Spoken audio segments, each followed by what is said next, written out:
बिस्मिल्लाहिर्रहमानिर्रहीम अस्सलामुअलैकुम। Fundamentals of limnology के इनादर लेक्चर के साथ आपकी खिदमत में हाजिर हैं। ये लेक्चर बायोजियोकेमिकल साइकिल्स और उनका फ्रेश वाटर जो बायोडाइवर्सिटी है या फ्रेश वाटर इकोलॉजी है उसके साथ आने वाला या फ्रेश वाटर स्टडीज़ हैं उनके साथ जो इसका ताल्लुक होता है फ्रेश बायोजियोकेमिकल साइकिल्स का, वो हम इसमें डिस्कस करेंगे और कोशिश करेंगे कि तमाम साइकिल्स जो हैं वो हमारी इसी में, इनमें sulphur cycle, silicon cycle, nitrogen cycle शामिल है और दूसरे इस तरीके से हाइड्रोलॉजिकल साइकिल, ये तमाम साइकिल या जितनी चीज़ें भी इसमें इस 1 घंटे और 100 लेक्चर में हमारे पास कवर हो सके वो उनको हम कवर करने की कोशिश करेंगे। सो बिस्मिल्लाहिर्रहमानिर्रहीम। The biological cycle in freshwater ecosystems. Biogeochemical cycle is referred to as the pathway via which a chemical substance is turned over or moves through the biotic and abiotic compartments of the earth. ज़मीन के दो portions हैं, बल्कि इसको हम 4 सफ़ीयर्स में तकसीम करते हैं पूरी की पूरी ग्लोबल अर्थ को। एक है इसमें लिविंग मैटर, लिविंग पोर्शन, जितना भी लाइफ मौजूद है वो सारे का सारा बायोस्फीयर कहलाता है। डीपेस्ट पोर्शन ऑफ ओशन जिसमें लाइफ एवर एग्जिस्ट कर सकती है, उससे लेकर 10 to 20 kilometres above from the sea level, ये सारे का सारा इलाका हमारा बायोस्फीयर कहलाता है। सिमिलरली लिथोस्फीयर, जितना भी टेरेस्ट्रियल है पोर्शन है ज़मीन का, कुर्रा हिजरी इसको कहते हैं, जिसके अंदर हमारे पास पहाड़ शामिल हैं, मैदान शामिल हैं, जितना भी लिथोस्फीयर है बाय मास, ये सारे का सारा हमारा लिथोस्फीयर कहलाता है। नेक्स्ट इज एटमॉस्फेयर, पूरा हवाई इसको कहते हैं या फिजा कहते हैं। गैसेस का जो है वो मजमुआ जो हमारी अर्थ के अराउंड या इस प्लेनेट के अराउंड मौजूद है, इसको हम एटमॉस्फेयर कहते हैं। नेक्स्ट इज हाइड्रोस्फीयर, जितना भी वाटर पोर्शन मौजूद है ज़मीन पर, सरफेस मौजूद है, वो सारी की सारी इनलैंड वाटर्स भी, इसमें फ्रेश वाटर भी शामिल है, आइस केप्स भी शामिल हैं, वो सारे का सारा हमारा हाइड्रोस्फीयर कहलाता है।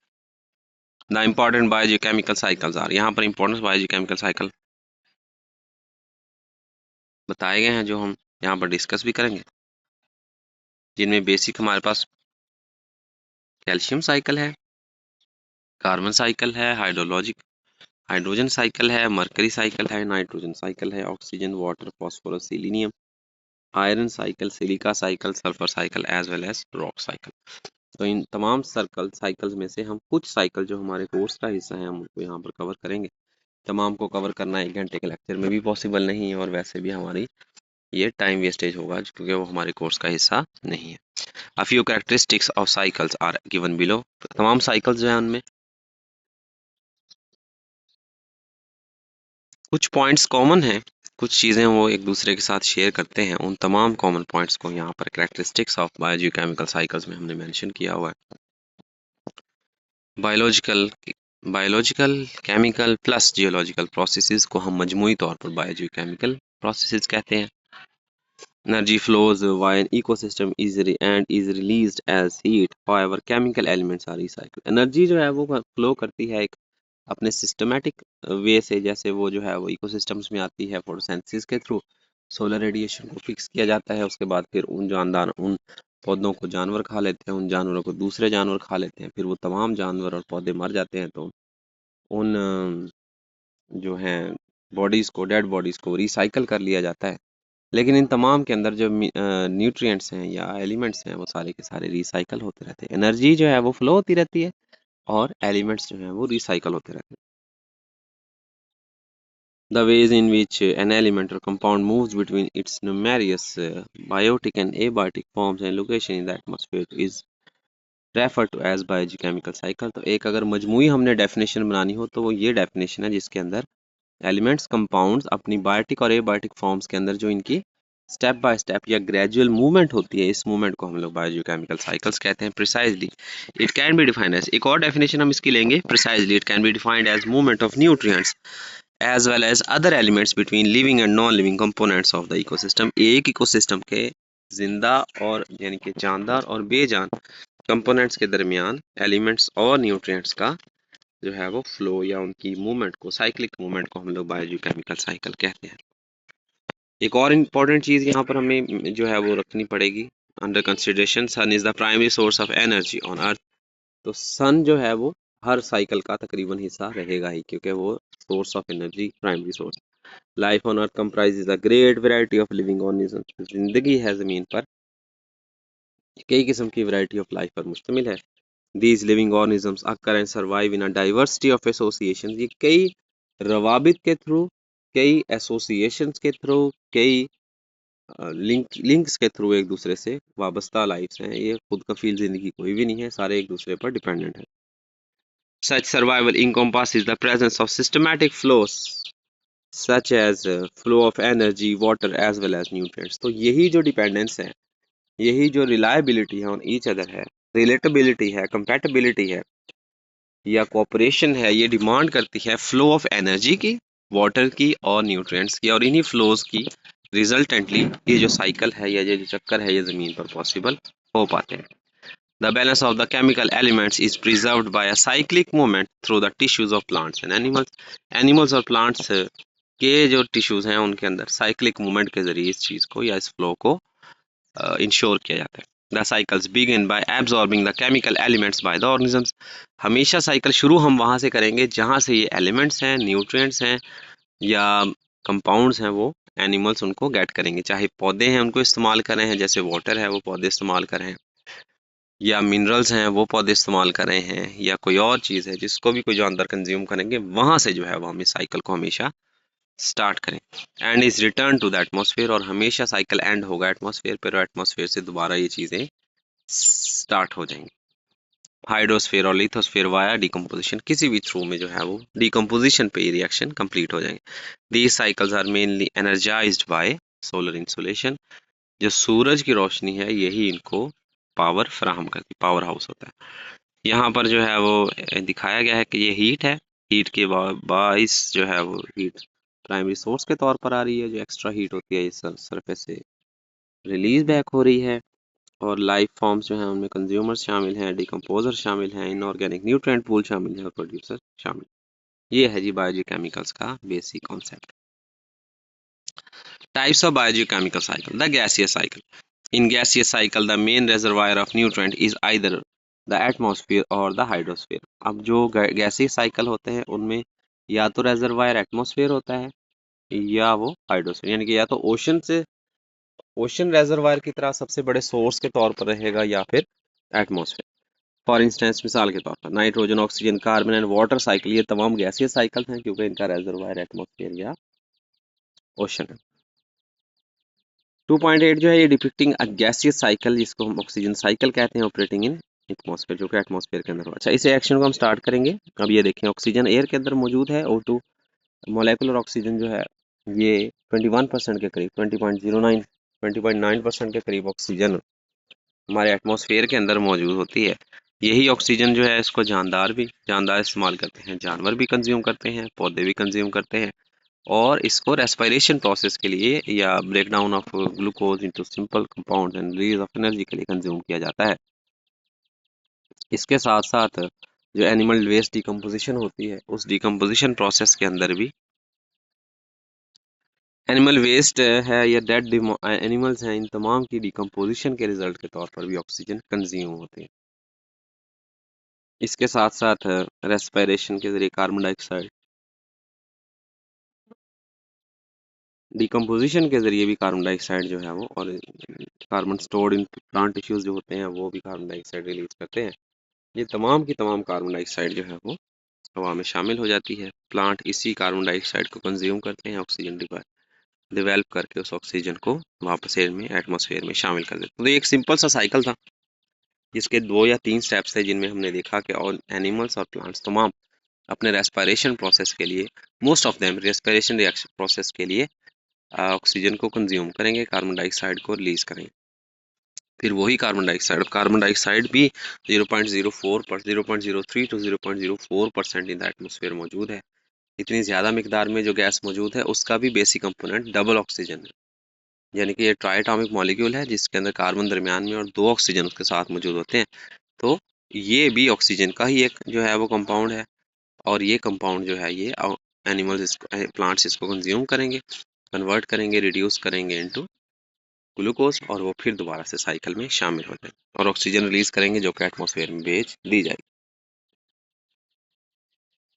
The sedimentary cycle, second type of cycles होते हैं जिनमें सेडिमेंट्स या रॉक्स इन्वॉल्व होती हैं। In the sedimentary cycle the main reservoir is the lithosphere and the sedimentary as well as the other rocks of the earth. जमीन की जो sediments होती हैं, जमीन की जो तहें होती हैं और जो रॉक फॉर्म्स होती हैं जमीन की, ये उनके थ्रू जो है वो, फॉर इंस्टेंस मिसाल के तौर पर iron, calcium, phosphorus and other more earth bound elemental cycles are sedimentary cycle. ये वाले तमाम साइकिल सेडिमेंट्री साइकिल्स कहलाते हैं। 2.9 is depicting the generalized sedimentary cycle. यहाँ पर देखें जी, सेडिमेंट्री साइकिल में रेजर्वायर हमारे पास है, रॉक्स या जो सेडिमेंट्री रॉक्स। अब सेडिमेंट्री रॉक्स या रॉक्स जो हैं, इनकी होगी वेदरिंग, वेदरिंग के नतीजे में टूट फूट का शिकार होंगे। ये टूट फूट किन फैक्टर्स के जरिए हो सकती है? विंड के जरिए, वाटर के जरिए, डिफरेंट टाइप्स ऑफ केमिकल्स के थ्रू हो सकती है।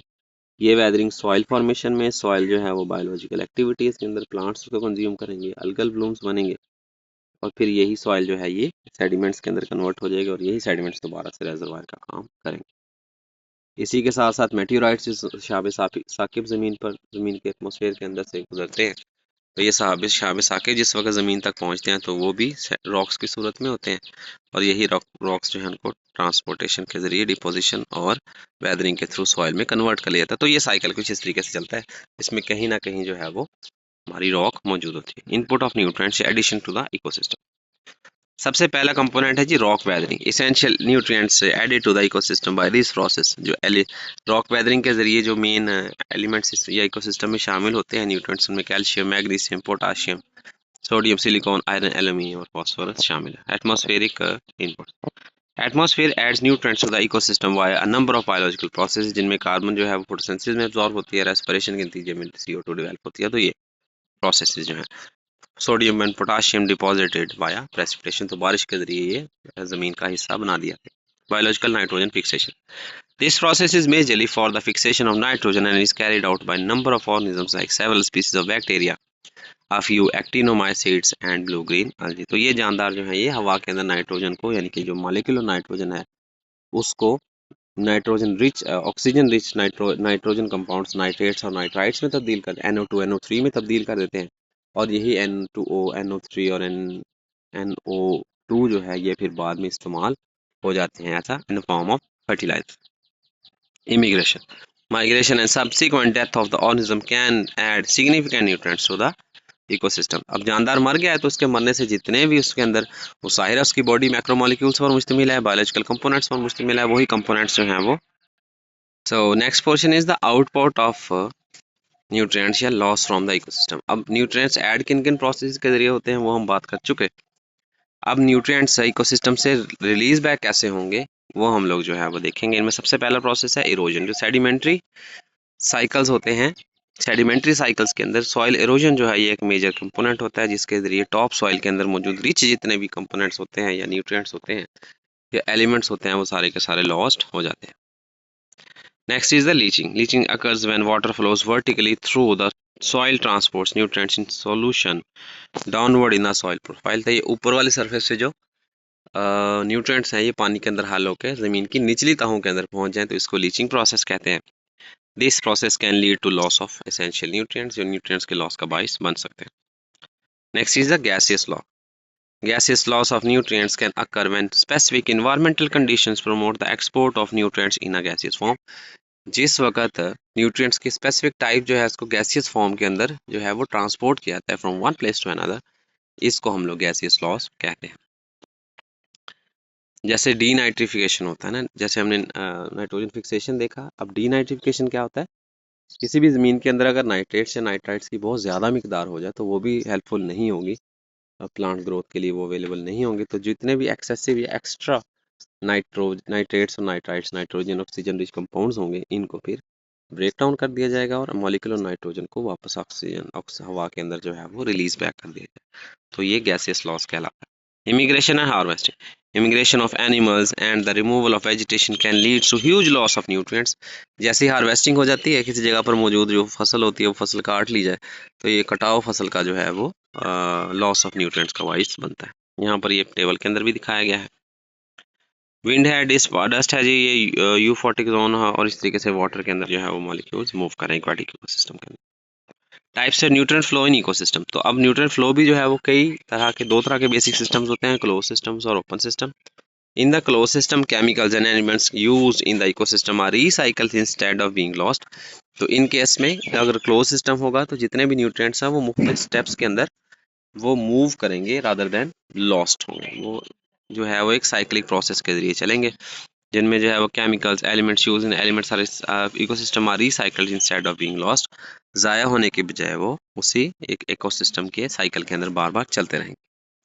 Depicting the close system. अब यहाँ पर देखें फाइटोप्लैंक्टन्स हैं वो किसी चीज़ को कंज्यूम कर रहे हैं, अमोनिया को कंज्यूम कर रहे हैं। अब वो फाइटोप्लैंक्टन जूप्लैंक्टन्स कंज्यूम कर रहे हैं और इसी के साथ वो अमोनिया या नाइट्रेट्स उनकी बॉडी का हिस्सा बन रहे हैं। और यही जूप्लैंक्टन्स को बैक्टीरिया, और बैक्टीरिया फिर से जो है वो अमोनिया रिलीज, जैसे ये जूप्लैंक्टन्स मर जाएंगे तो डिकम्पोजर बैक्टीरिया इनको ब्रेक करके अमोनिया को रिलीज कर देंगे।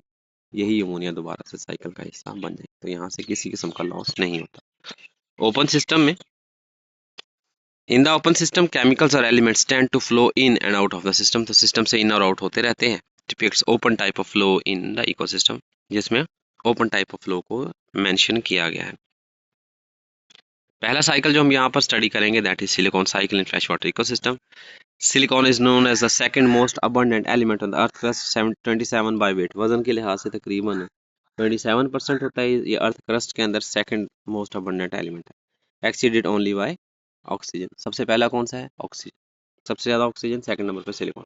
In natural environment, silicon is most stable in various forms of solids, silicon dioxide as mineral silicates and as well as associated anions of salicylic acid। तो कई forms हैं इसकी जिनके जरिए ज़मीन के अंदर पाया जाता है। सिलिका के जरिए पाया जा सकता है, इसके अलावा सिलिकेट्स के जरिए जो हमारी रॉक्स होते हैं या मिनरल्स होते हैं उनमें सिलिकेट्स की सूरत में, as well as dissociated anion silicic acid की सूरत में, सिलिसिक एसिड की सूरत में भी पाया जाता है।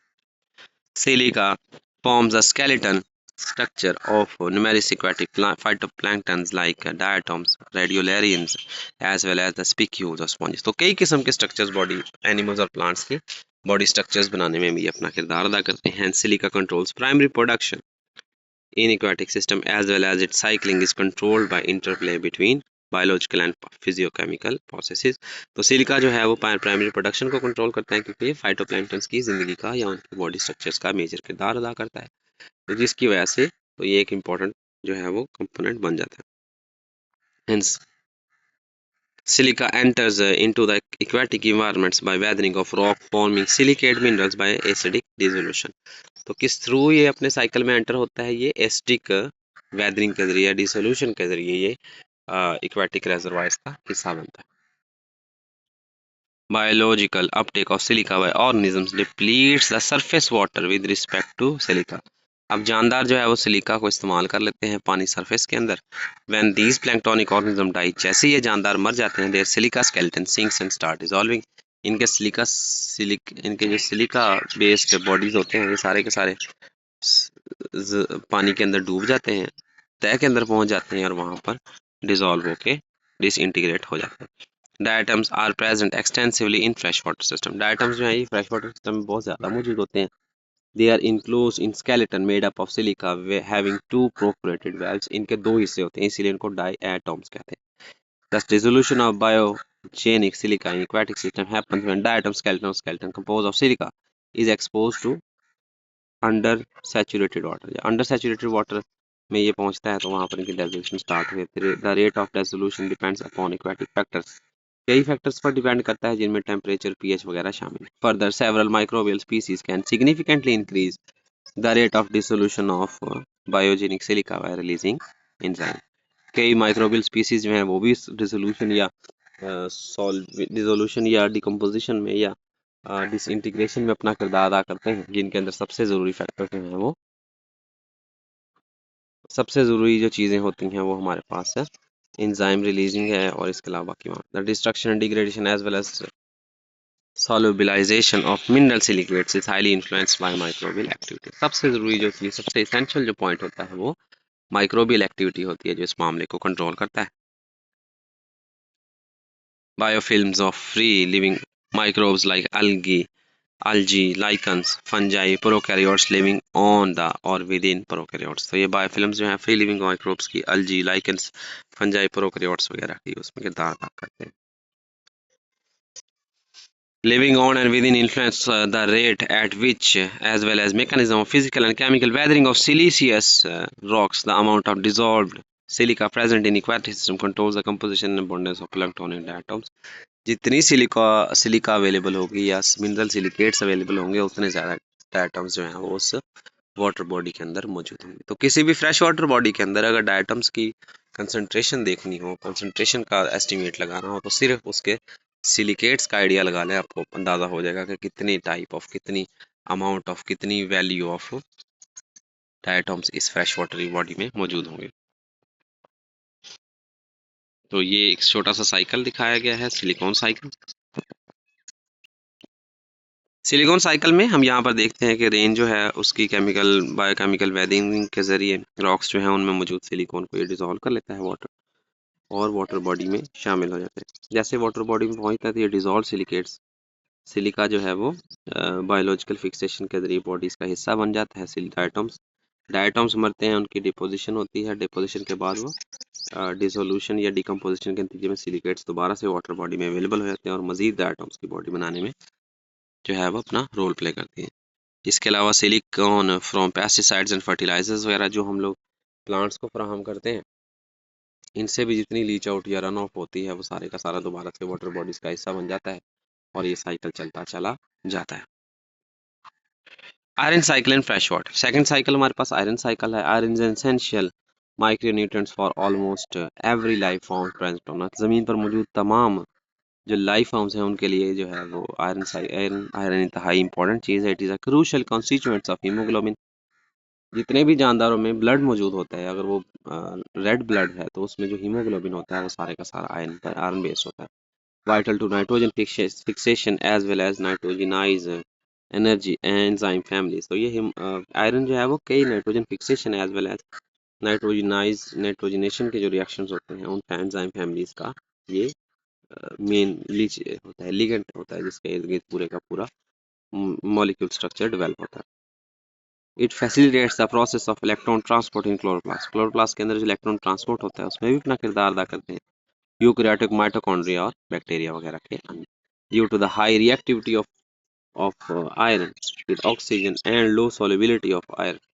Iron is a limiting nutrient in aquatic environment। ये MCQs इंपॉर्टेंट है। आयरन ही लिमिटिंग कंपोनेंट होता है, लिमिटिंग न्यूट्रिएंट होता है किसी भी वाटर बॉडी का। And effects the growth of phytoplanktons, और फाइटोप्लैंक्टन्स की ग्रोथ को ये लिमिटाइज करता है। The iron cycle is the biological cycle of iron via the atmosphere hydrosphere. ये हम बात कर चुके हैं। Iron is suspended as sediment particles in river. River के सेडिमेंट पार्टिकल्स की सूरत में ये मौजूद होता है सबसे basically. Generally iron is available as an inorganic source to phytoplankton. ये मिनरल सोर्स के तौर पर, इनऑर्गेनिक सोर्स के तौर पर फाइटोप्लैंक्टन को दस्तयाब होता है। पानी से उन्होंने इसको कंज्यूम करना है। However, organic forms of iron can also be utilized by specific diatoms। लेकिन जो ऑर्गेनिक फॉर्म्स होती हैं उनको भी कुछ प्लैंक्टन्स जो है वो इस्तेमाल कर लेते हैं, डायटम्स वगैरह। Uptake of iron by phytoplanktons lower down iron concentration in surface sea water. जितने ज़्यादा जानदार होंगे पानी की सरफेस से आयरन कंपोनेंट्स को या आयरन के आयंस को, वो मिनरल्स को उतना कम कर देंगे सरफेस से।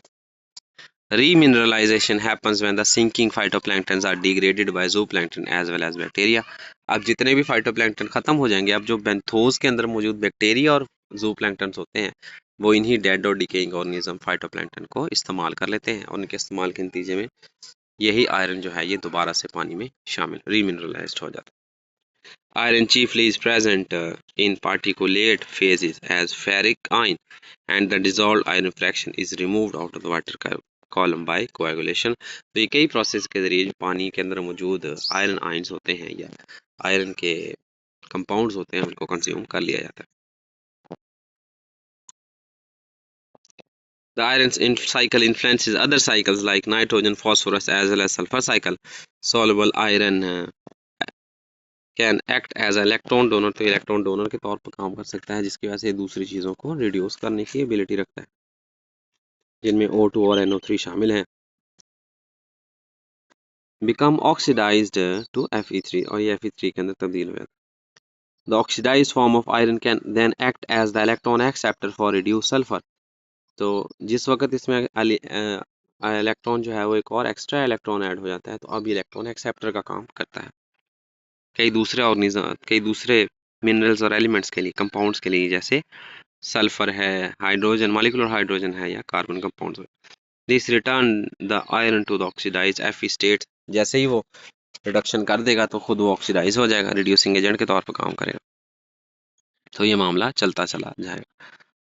तो इस ये हमारे पास है इसकी डायग्राम, जिसके अंदर हम आयरन की जो आयरन साइकिल को दिखा रहे हैं कि Fe2 जो है ये Fe3 में कन्वर्ट होगा माइक्रोबियल या केमिकल ऑक्सीडेशन के जरिए। यही जो है ये दोबारा फिर ऑक्सीडाइजिंग एजेंट के तौर पे काम करके माइक्रोबियल रिडक्शन के जरिए वापस दोबारा से इसमें तब्दील होगा। मैंगनीज साइकिल ये हमारे कोर्स का हिस्सा नहीं है, तो इसको हम यहाँ पर ऐड नहीं करेंगे मैंगनीज साइकिल को। Next is the nitrogen cycle in fresh water ecosystem.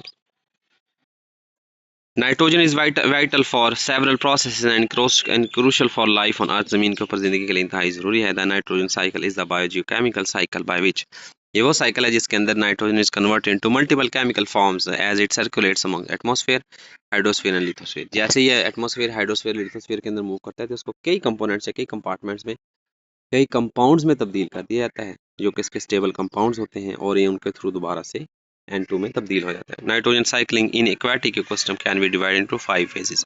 तो इस साइकिल को, सबसे बड़ा साइकिल है ये, सबसे इंपॉर्टेंट साइकिल भी है, इसको हम कई फेजेस में, कई हिस्सों में तकसीम कर सकते हैं, जिनमें मेजरली हमारे पास है जी the nitrogen fixation. Nitrogen fixation refers to the conversion of N2 to ammonia और related nitrogenous compounds by blue green algae. तो नाइट्रोजन फिक्सेशन बुनियादी तौर पर ये प्रोसेस करते कौन है?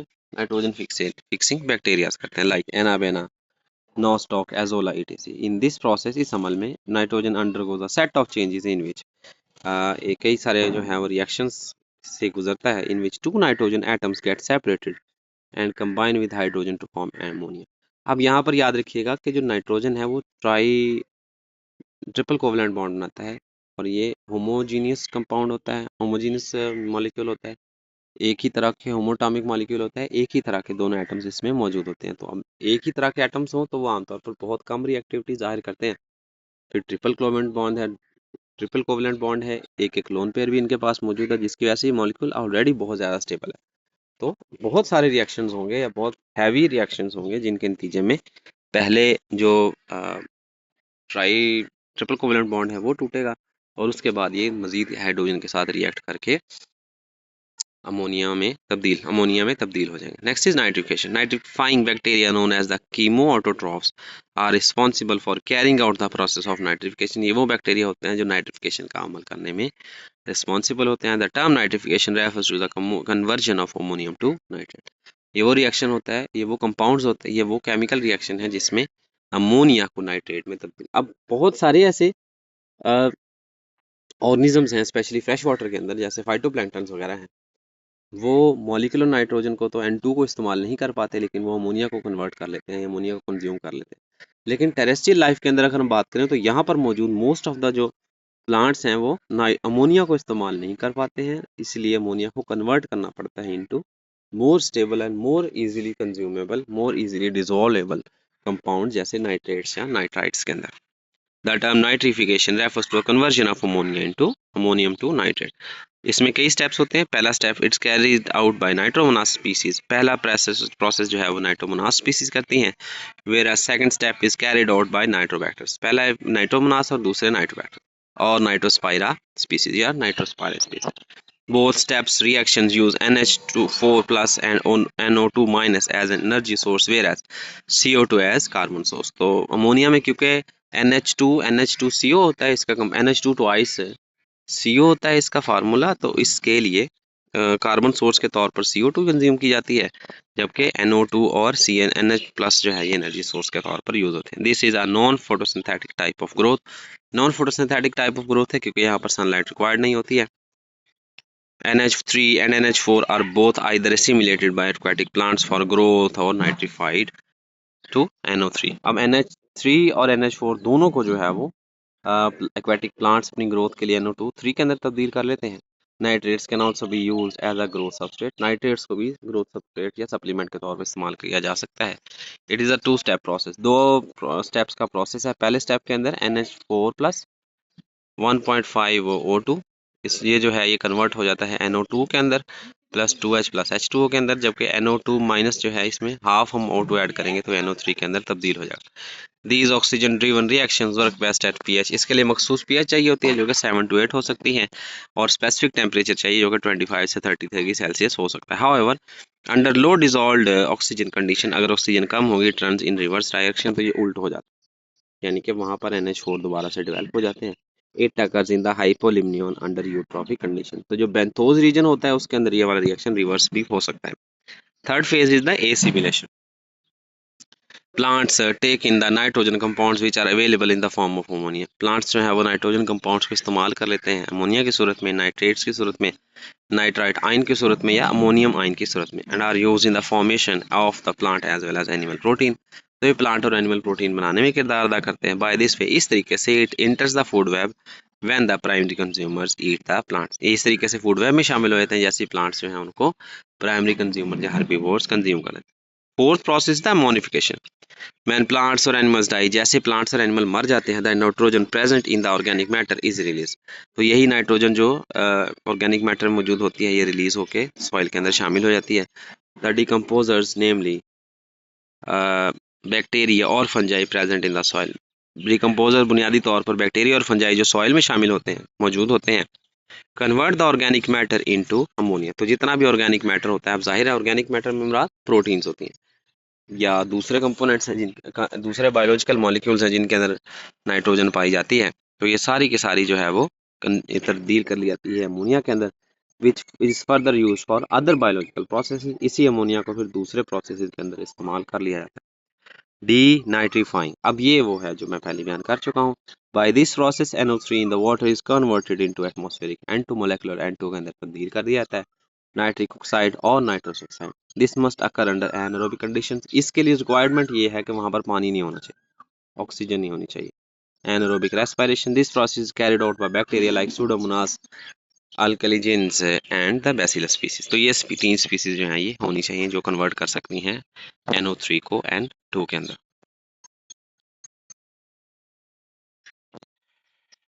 ये हमारे पास जो है वो नाइट्रोजन साइकिल है, इसको हमने ज़रा दिखाया हुआ है। इसमें बुनियादी तौर पर हम N2 से ही रिएक्शन स्टार्ट करेंगे। एटमॉस्फेयर के अंदर N2 gas 79%, sorry for that 78.9 और 79% एटमॉस्फेरिक नाइट्रोजन माइलिकुलर नाइट्रोजन मौजूद होती है। इसी नाइट्रोजन को सबसे पहले नाइट्रोजन फिक्सेशन के ज़रिए तब्दील किया जाता है अमोनिया के अंदर। इस अमोनिया को जो है वो फिर नाइट्रिफिकेशन के ज़रिए NO3 NO2 के अंदर तब्दील कर दिया जाता है। यही अमोनिया जो है इसको कुछ फाइटोप्लैंक्टन जो है वो इसको कंज्यूम कर लेते हैं। इसी तरीके से यही जो फाइटोप्लैंक्टन्स हैं ये या फिर जो NO3 होता है उसको फाइटोप्लैंक्टन या प्लांट्स कंज्यूम कर लेते हैं। फिर वहाँ से ये कंज्यूमर्स डिकम्पोज के ज़रिए जो है वो वापस डिजोल्व ऑक्सीजन और नाइट्रोजन की फॉर्म में तब्दील हो जाते हैं, और इसी को फिर दोबारा से एमोनिफाई करके अमोनिया में तब्दील कर लिया जाता है, और फिर ये अमोनिया जो है ये नाइट्रिफिकेशन के जरिए वहाँ पर और डी नाइट्रिफिकेशन के जरिए NO3 और NO2 को वापस दोबारा से N2 में तब्दील कर लिया जाता है। यहाँ पर इसको पिक्टोरियल फॉर्म के अंदर दिखाया गया है नाइट्रोजन साइकिल को। एटमॉस्फेरिक रेजरवायर है इसका, हवा के अंदर सबसे ज़्यादा मौजूद होती है 78.9 और 79%। अब यहाँ से सबसे पहला प्रोसेस होगा नाइट्रोजन फिक्सेशन का, जिसके जरिए इसको अमोनिया में तब्दील किया जाएगा। ये अमोनिया फिर नाइट्रिफिकेशन के जरिए तब्दील कर ली जाएगी NO2 के अंदर, मजीद नाइट्रिफिकेशन के जरिए। ये दो स्टेप्स में हो रही है ना, NH3 को हमने NO3 के अंदर तब्दील करना है, तो ये दो स्टेप्स के अंदर होगी। पहला स्टेप जो है नाइट्रोमोनास करेंगे और दूसरा नाइट्रोबैक्टर्स करेंगे, एजोटोबैक्टर्स करेंगे। तो ऐसे ही दो स्टेप्स के अंदर हो जाएगा। इसके बाद इसको कंज्यूम कर लिया जाएगा। कंज्यूमर्स जो हैं वो इसको कंज्यूम करने के बाद फिर फर्दर इनकी डेथ, तमाम ऑर्गेनिजम्स की डेथ के नतीजे में सारे के सारे नाइट्रेट ज़मीन पर आ जाएंगे, बेंथोस में आ जाएंगे, और बेंथोस में आने वाले जो है इनको जब हम डिकम्पोजिशन प्रोसेस करेंगे तो ये दोबारा से नाइट्रेट्स में तब्दील हो जाएंगे। या डेट्राइटस है एंटरिंग द वाटर, तो ये डेट्राइटस जितना भी पानी में शामिल हो रहा है ये भी सारे का सारा बेंथोस में पहुंच जाएगा। Next is the phosphorus cycle. Phosphorus is an essential component of biomolecules like ADP and ATP and nucleic acid phospholipids, apatite, bones and teeth, etc. One of the studies conducted by oceanographer Redfield in 1950s, phosphorus is considered to be the most limiting nutrients.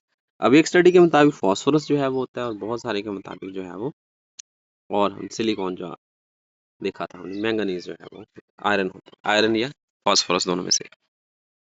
because the amount of phosphorus available to organisms is much less than the amount required when compared to other elements, जबकि इसकी मिकदार जो पानी में available होती है वो सबसे कम होती है as compared to the other elements.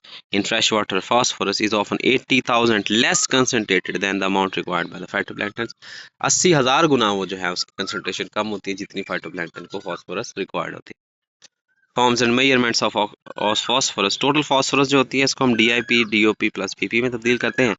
यहाँ पर डीआईपी डीओपी और पीपी क्या होते हैं यहाँ पर बताया गया। डीआईपी जो है ये लेस देन 5% होती है, ये डिजॉल्व इनऑर्गेनिक फॉस्फोरस होती है जो कि PO4 3 माइनस पॉलीफॉस्फेट्स होते हैं। इसके बाद डीओपी डिजॉल्व ऑर्गेनिक फॉस्फोरस है। ऑफन एसोसिएशंस ऑफ ऑर्गेनिकोलाइट्स की सूरत में होती है। Alkaline phosphatase enzyme facilitates the release of phosphorus from these organic compound। तो ये अल्कलीन जो फॉस्फेटेज एंजाइम होते हैं ये उसकी फैसिलिटेशन करते हैं। पार्टिकुलेट फास्फोरस ये ड्रॉपलेट्स की सूरत में, डस्ट पार्टिकल की सूरत में होते हैं। Particulate phosphorus PP often largest percentage of phosphorus in lakes more than 70% है। न्यूक्लिक एसिड्स है, ये डिकम्पोज स्लोली, फॉस्फेट शुगर्स हैं, ATP है। Quickly most phosphorus is in organic matter, living और dead organism. Some particulate phosphorus is mineral phosphorus, थोड़ी बहुत जो है वो मिनरल फास्फोरस की सूरत में भी दस्तयाब होती है। Next is the sources of phosphorus. Phosphorus के सोर्सेज में हम देखते हैं कि rock weathering, it involves weathering of calcium phosphate minerals specially apatite.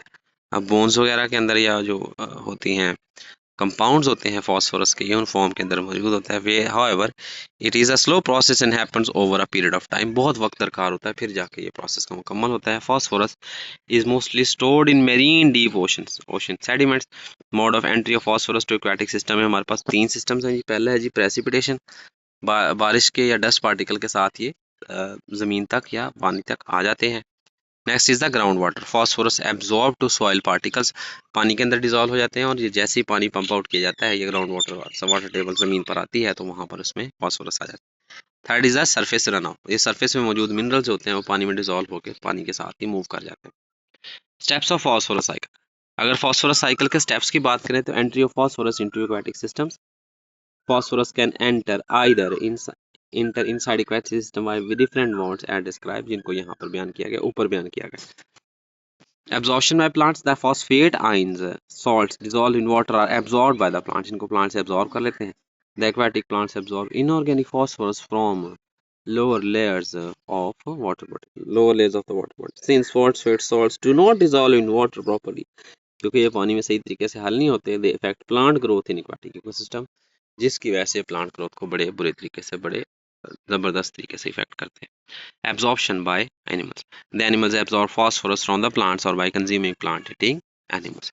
दो ही तरीके होते हैं, या तो प्लांट्स को कंज्यूम करके फॉस्फोरस हासिल की जा सकती है, फॉस्फोरस रिच कंपाउंड्स को, फॉस्फोरस रिच प्लांट्स को यूज करके, या ऐसे एनिमल्स को खाकर जो फॉस्फोरस रिच फूड पर फीड करते हैं। Return of phosphorus back to the ecosystem, अब इकोसिस्टम में रिटर्न कैसे होता है जी। The when the plants and animals die they are decomposed by the microorganism, plants और एनिमल जैसे ही मरते हैं तो ये माइक्रो ऑर्गेनिजम्स डिकम्पोज हो जाते हैं। ड्यूरिंग दिस प्रोसेस, इस अमल के दौरान the organic forms of phosphorus is converted into inorganic form, organic phosphorus inorganic में तब्दील हो जाती है, which is recycle back to the water, जो पानी में वापस कर दिया जाता है। Water will end up in sediments और रॉक्स, पानी जो है वो सेडिमेंट्स या रॉक्स तक पहुंचता है, which will again release phosphorus by weathering, और पानी वहां पर तोड़ फोड़ करता है तो मिनरल्स में मौजूद जितना भी फॉस्फोरस होता है वो वापस उसमें शामिल हो जाता है। Thus the phosphorus cycle will start over again, तो फॉस्फोरस साइकिल दोबारा से स्टार्ट हो जाता है। Decomposition and excretion, biota persist due to well developed efficient recycling of phosphorus, जितनी भी लाइफ मौजूद है फ्रेश वाटर के अंदर वो फॉस्फोरस की एफिशिएंट रिसाइकलिंग की वजह से पॉसिबल हो पा रही है। Phosphorus excreted by animals is rapidly taken up by algae as well as bacteria present in aquatic ecosystem। जानवर किसी भी सूरत में जो है फास्फोरस ऐड करते हैं या शामिल करते हैं इकोसिस्टम के अंदर, तो सारे के सारे एक्वाटिक सिस्टम मौजूद बैक्टीरिया एल्जीज को कंज्यूम कर लें। Decomposition helps in the liberation of usable phosphorus, यही डिकम्पोजिशन जो है वो रिलीज ऑफ फास्फोरस को इंश्योर करती है। ऑर्गेनिक फास्फोरस जो है वो PO4 के अंदर तब्दील हो जाता है। ये हमारा साइकिल है जी, फास्फोरस साइकिल। इस साइकिल के अंदर हम देखते हैं कि जो मिनरल्स हैं या जो सेडिमेंट्स हैं उनमें फास्फोरस मौजूद है, जो कि वेदरिंग के नतीजे में PO4 में तब्दील हो जाता है। यही PO4 जो है ये फाइटोप्लैंक्टन जिसको कंज्यूम करते हैं उसको ऑर्गेनिक फास्फोरस में तब्दील करते हैं। इन्हीं फाइटोप्लैंक्टन को एनिमल्स कंज्यूम कर लेते हैं और ये फूड वेब में शामिल हो जाते हैं और फिर उस तरीके से चलता चला जाता है। जैसे ही उनकी डिकम्पोजिशन होगी तो ये ऑर्गेनिक फास्फोरस में तब्दील हो जाएगा और यही ऑर्गेनिक फास्फोरस फिर फॉस्फेट्स में तब्दील कर लिया जाएगा। इसी तरीके से ह्यूमन इनपुट्स में सीवेज शामिल है या फार्मलैंड का ये फर्टिलाइजर्स पेस्टिसाइड्स के अंदर जो फास्फोरस मौजूद होता है वो सारे का सारा फास्फोरस भी मेन स्ट्रीम वाटर बॉडीज में आ जाता है और वो फॉस्फेट्स में तब्दील हो जाता है और फिर उसको कंज्यूम कर लिया जाता है या वो रॉक्स में डिपॉजिट हो जाता है। ये फॉस्फोरस साइकिल की पिक्टोरियल डायग्राम है जिसके अंदर हम ये देखते हैं कि किन किन फेज के अंदर ये मूव करता है। इसको एक तरीके से अच्छे से आप इसको देख सकते हैं। Next is the sulphur cycle, that could be the last cycle of our topic. Sulfur cycle. Last cycle is the sulfur cycle. Sulfur is the yellow, brittle, tasteless, odorless known metal. It is one of the most abundant element in nature and present in almost all kinds of protein. तमाम proteins में ये शामिल है।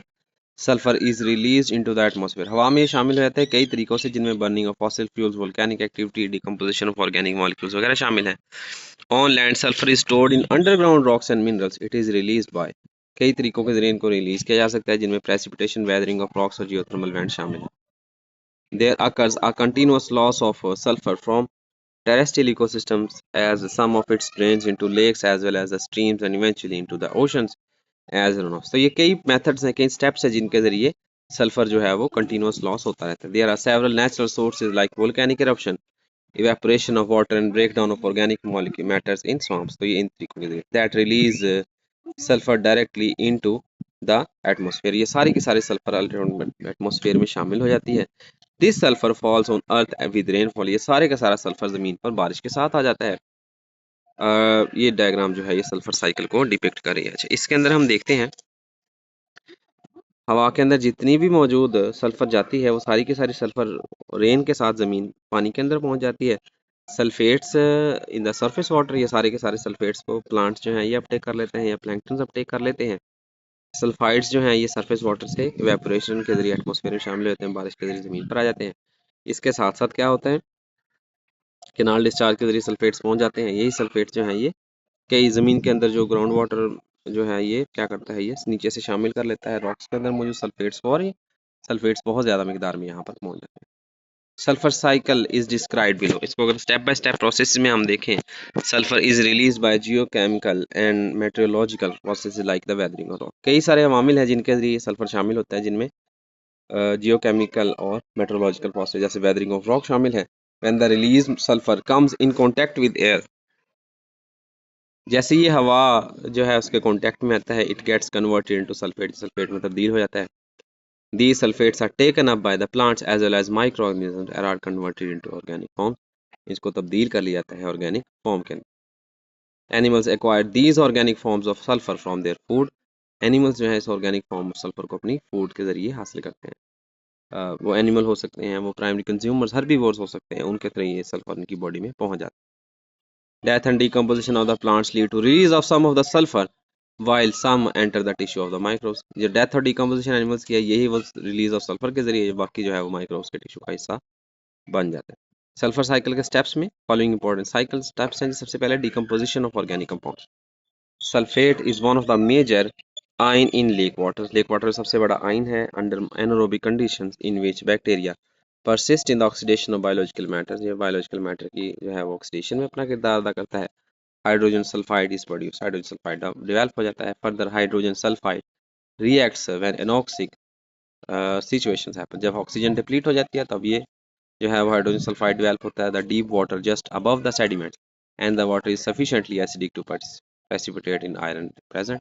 तो ये जो iron present होता है उसको प्रेसिपिटेट करने के लिए इनफली हो जाता है एसिडिक सल्फर की कन्वर्जन की वजह से। Oxidation of hydrogen sulphide to elemental sulphur, hydrogen sulphide जो है उसको ऑक्सीडाइज कर दिया था, ऑक्सीजन उसमें रिलीज करके उसको एलिमेंटल सल्फर में तब्दील कर दिया जाता है। सर्टेन फोटोसिंथेटिक बैक्टीरिया जो कि क्लोरोबेयासी से और क्रोमेटियसी से ताल्लुक रखते हैं, इनिशिएट द ऑक्सीडेशन प्रोसेस, वो इस ऑक्सीडेशन प्रोसेस को इनिशिएट करते हैं। Oxidation of elemental sulphur. Elemental sulphur को भी फर्दर मजीद सल्फेट्स में कई प्रोसेस के जरिए जो है तब्दील किया जाता है, जिनको कीमोलिथोट्रोपिक ट्राइबैक्टीरिया कहते हैं। Reduction of sulphates. Sulfates are reduced to hydrogen sulfide by desulfovibro desulfo desulfuricans bacteria के जरिए। This occurs in two steps। ये दो स्टेप्स में प्रोसेस होता है। Firstly the sulphates are converted to sulphides utilising ATP. पहले प्रोसेस के अंदर सल्फेट्स जो हैं उनको कन्वर्ट कर लिया जाता है सल्फाइड्स के अंदर एटीपी कंज्यूम करके। दूसरे प्रोसेस में the reduction of sulphide to hydrogen sulphide, sulphide को हाइड्रोजन H2S में तब्दील कर लिया जाता है। Once in the aquatic system, पानी के अंदर, some of the sulfur cycle via freshwater communities as it moves through the food chain। जैसे ही फूड चेन में दाखिल होता है, some re-enters the atmosphere, कुछ एटमॉस्फेयर में शामिल हो जाते हैं, and some is lost to the freshwater depths where it combines with iron to form ferrous sulfide। जहाँ पर यह ferrous sulfide बनाता है, sulfur re-enters into the atmosphere। Sulphur atmosphere में दोबारा शामिल होता है एनारोबिक रेस्पिरेशन के जरिए और वोल्केनिक एक्टिविटी के जरिए। तो यहाँ पर इसको दोबारा से दिखाया गया, इसको पहले ही हम जो है वो कर चुके हैं। तो ये था हमारा आज का लेक्चर, जिसके अंदर हमने बायोकेमिकल साइकिल्स को देखा, जो कि हमारे फ्रेश वाटर सिस्टम्स के अंदर मौजूद हैं। और उम्मीद है कि आपको ये लेक्चर पसंद आया होगा। और ऐसी मज़ीद वीडियोस देखने के लिए चैनल को सब्सक्राइब कर दें और बेल आइकन को दबा दें, ताकि आप तक पहुँचे हमारी वीडियो सबसे पहले। और नेक्स्ट लेक्चर के साथ हाजिर होंगे, तब तक के लिए इजाज़त दीजिए। अल्लाह हाफिज़।